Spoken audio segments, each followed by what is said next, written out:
Hello mga kaibigan, palang araw sa ating lahat.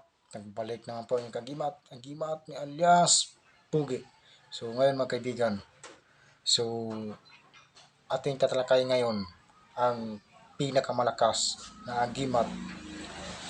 So yun po ating alam ngayon mga kaibigan kung gaano ba yan katotoo. So unang-una mga kaibigan, ang pinakamalakas na agimat ay pangkil ng kidlat o pangil ng kidlat. So tulad dito mga kaibigan, no? Papakita ko sa inyo ulit ha. So ayan mga kaibigan, no? So ayan. So kung makikita nyo to ng personal mga kaibigan, kasi masilaw eh. Masilaw mga kaibigan eh. Ayan. Kung makikita nyo to ng personal, napakaganda. Ito po yung tinatawag na bangkil ng kidlat na kulay puti. So ayan. So tinalaki natin to nung nakarang vlog ko mga kaibigan. So hindi ko na to papaliwanag sa inyo ulit dahil alam na alam nyo pa na po kung anong bisa nito. So ito naman po mga kaibigan ay bato din po yan ng kidlat. So kumbaga kasi sa totoo lang mga kaibigan, iba-iba yung hugis ng kidlat at iba-iba yung kulay. Merong kulay puti, merong kulay pula, merong kulay berde, kulay abo. So yun po mga kaibigan, makaiba po yan ng kulay at makaiba po yan ng hugis. Tulad nito mga kaibigan, no? Ayan. So yan po ay batong kidlat yan mga kaibigan. So meron din pong namamagnet at meron din pong hindi. So tulad nito mga kaibigan, namamagnet ito. Ito po ay kulay pula na batong kidlat. So ayan mga kaibigan, no? Ayan, no? So ang tawag dito mga kaibigan sa nakikita nyo ay magnet. So ito, testing po natin mga kaibigan ha. Ayan, no? Di ba? Ayan, no? Di ba? So ayan mga kaibigan, na magnet yan. Ayan, no? Ayan, di ba? So yan po mga kaibigan, ito po ay batong kidlat. So inuulit ko po sa inyo mga kaibigan, merong namamagnet at meron din pong hindi. Tulad ito. So tulad yan, yan, yan. So yan po mga kaibigan ay bangkil po talaga yan ng kidlat. Ngunit yan po ay hindi namamagnet. So ang bisa nyo ito mga kaibigan, hindi ko na kailangan ipaliwanag sa inyo kasi tinalalaki natin ito nung nakarang video ko, nung nakarang vlog ko. So yun po mga kaibigan. So ito naman po mga kaibigan ay mutya ng bulkan. So ayan. So ang bisa nito mga kaibigan, siguro napanood nyo yung mga vlog ko. Ang bisa nito mga kaibigan ay hindi ka maaaring lapitan ng mga masasamang elemento o mga masasamang espiritu. Kasi pakiramdam nila sa'yo, mainit ka. Katulad din ng bulkan. So, hindi ka maaaring lapitan ito mga kaibigan kasi mapa-aswang man yan o mga masasamang elemento man yan o mga espiritu na hindi pa natin nakikita. So, hindi ka maaaring lapitan yan mga kaibigan kasi takot sila sa'yo kasi yung pakiramdam nila sa'yo, mainit ka. So, yun po bisa nito mga kaibigan. Ito po ay, yan po ang malakas din po ito mga kaibigan. Malakas din po ng gabay nito. Kasi ito po ang tinatawag na mutya ng bulkan. So, yun po. Namamagnet nito po ito mga kaibigan eh. Ayan o. Ayan. Yan. Namamagnet din yan mga kaibigan eh. So, ngayon mga kaibigan, ipapakita ko sa inyo kung gaano katotoo yung mga sinasabi ko sa pamamagitan nito. Nakikita nyo ito mga kaibigan? Ayan.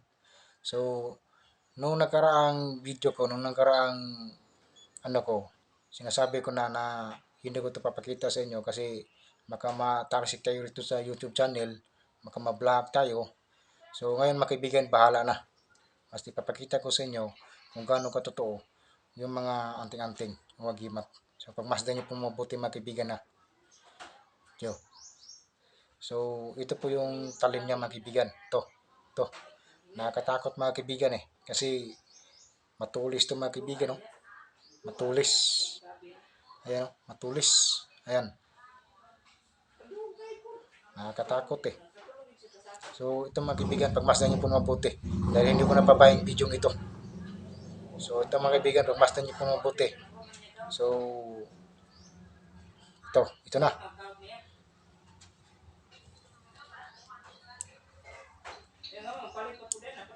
Ito yung talim niya mga kaibigan, no? Ito. Ayan.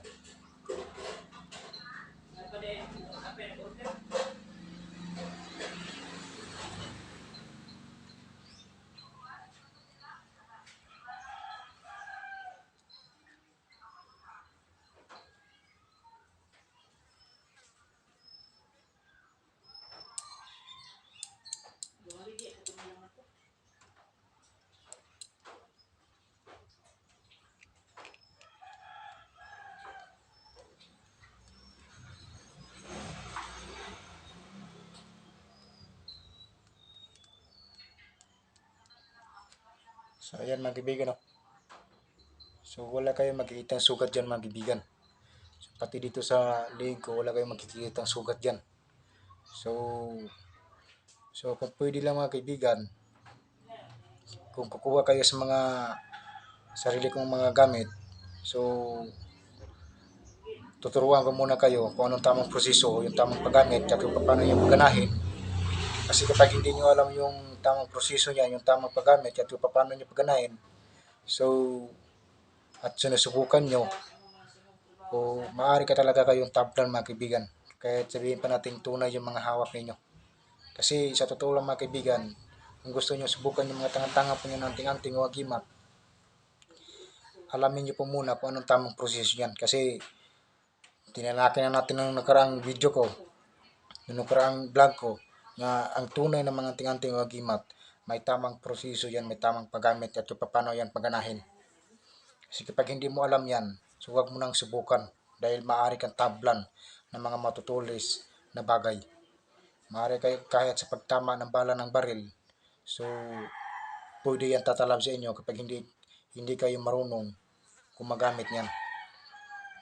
Ngayon, kung ang buhay nyo naman ang milagay sa peligro, kung tunay rin yung mga hawak ninyo ng mga tangan-tangan anting-anting, so ang kakayahan niya mga kaibigan ay kusang gagana yan kung ang buhay nyo ay malagay sa peligro. Kung tunay lang ang hawak ninyo ng mga tangan-tangan na anting-anting. Kahit hindi nyo pa yan dasalan, kahit hindi nyo pa yan pakainin ng dasal, so kusang gagana yan mga kaibigan sa totoo lang. So yun po mga kakayahan ng mga anting-anting. So tulad ito mga kaibigan, alam na alam ko yung mga proseso. So pwede kong gagawin sa inyo to ng harap-harapan. So bukod ito mga kaibigan, mayroon pang mas malaki nito. Pero ito, sapat na ito kasi matulis ito mga kaibigan. No? Nakakatakot eh. Para tong samurai. So, ulitin ko ulit mga kaibigan ha. Ito yung talim niya mga kaibigan. No? Ayan. So ulitin ko ito mga kaibigan ulit. Pagmasdan niyo po mabuti. Dahil isang beses ko lang ito gagawin. Ayan no.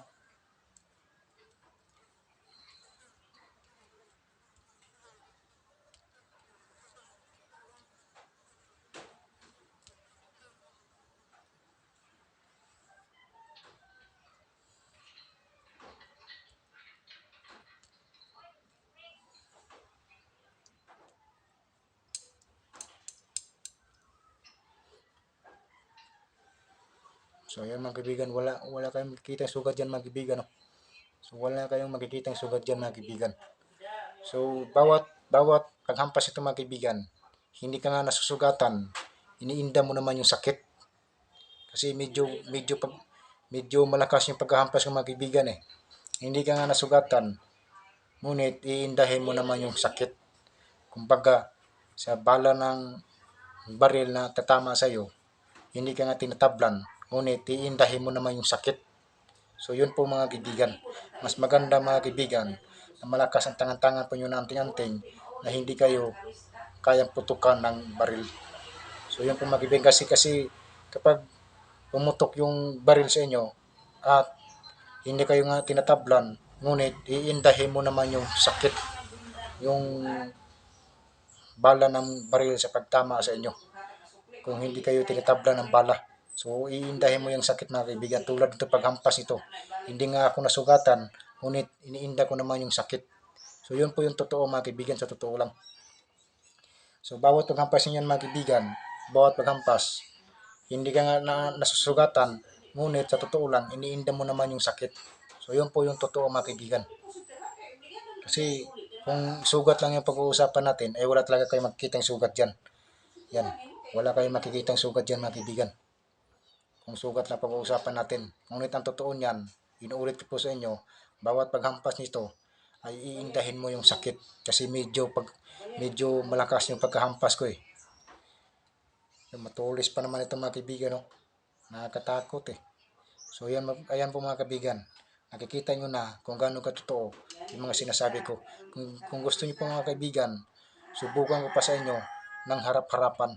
Kukuha ko ng totoong baril at iputok ko mismo, dito mismo sa aking palad, dito mismo. So yan, kapag hindi ko kayang putukan yan, ibig sabihin, malakas ang mga tunay kong mga hawak ng mga anting-anting, agimat. So yun po mga kaibigan. So, subok po kasi yung mga tangan-tangan kong anting-anting mga kaibigan eh. Sinusubukan ko na yan eh. So, inuulit ko po sa inyo mga kaibigan, ito po ang pinakamalakas na agimat, bangkil ng kidlat. Dahil ang bisa nito mga kaibigan, kabal at kunat sa katawan at nagbibigay ito sa sayo ng karagdagang lakas at bilis at liksi ng pangangatawan pag mayroon kayong ganito. Yan. So, ayan mga kaibigan, umiinit oh. Umiinit. Nag-iinit mga kaibigan eh. So, yun po mga kaibigan. So, kasi yung mga personal kong gamit, yung ibang gamit ko, yung mga tangang-tangang kong agimat, ay yung iba, ay tinatago-tago ko na lang yan. So, hindi ko na susuot yung iba kong agimat. Sinusuot ko lang yan sa tuwing ako'y pumupunta sa mga libre kong lugar at pumapasok sa mga iba. So, doon ko pala yan gagamitin at doon ko pala yan isusuot. So, hindi ko na pabayang video ito mga kaibigan. Magkita-kita tayo sa susunod-sunod kong video. So, abangan nyo sa susunod kong video. Hanggang dito na lang. So, sa lahat na nanonood dyan, sa lahat ng mga solid subscriber ko, shout out sa inyong lahat. Lahat na po, shout out na. So, kung kukuha kayo sa mga sarili kong gamit o anting-anting, ay tuturuan ko muna kayo kung anong tamang proseso, yung tamang paggamit at paano yung pagganahin. So, kasi sa totoo lang mga kaibigan, hindi po yan basta-basta. Hindi po yan laruan na gaya po ng inaakala ninyo. Kasi sa totoo lang mga kaibigan, kung spiritual lang yung usapin natin, ay hindi naman sa ganun na nagyayabang ako, ay marami po talaga akong alam sa mga ganyan. Sa pamamagitan ng mga pang-spiritual na usapin. Kasi may hawak ako ng mga tunay na mga anting-anting na agimat at yung mga tunay ko na mga agimat na hawak ko ngayon ay subok na. Sinusubukan ko na yan mismo sa aking sariling katawan.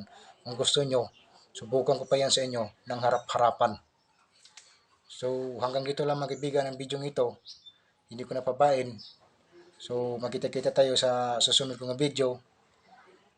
And sa lahat na nanonood dyan, sa lahat ng mga solidong subscriber ko, shout out sa inyo lahat. Lahat na po shout out na. Paki-like and subscribe at click notification bell para lagi kang updated sa mga susunod kong video. So, take care to all. And God bless ating lahat and thank you very much. Ako ang inyong agimat, may alias Pugi.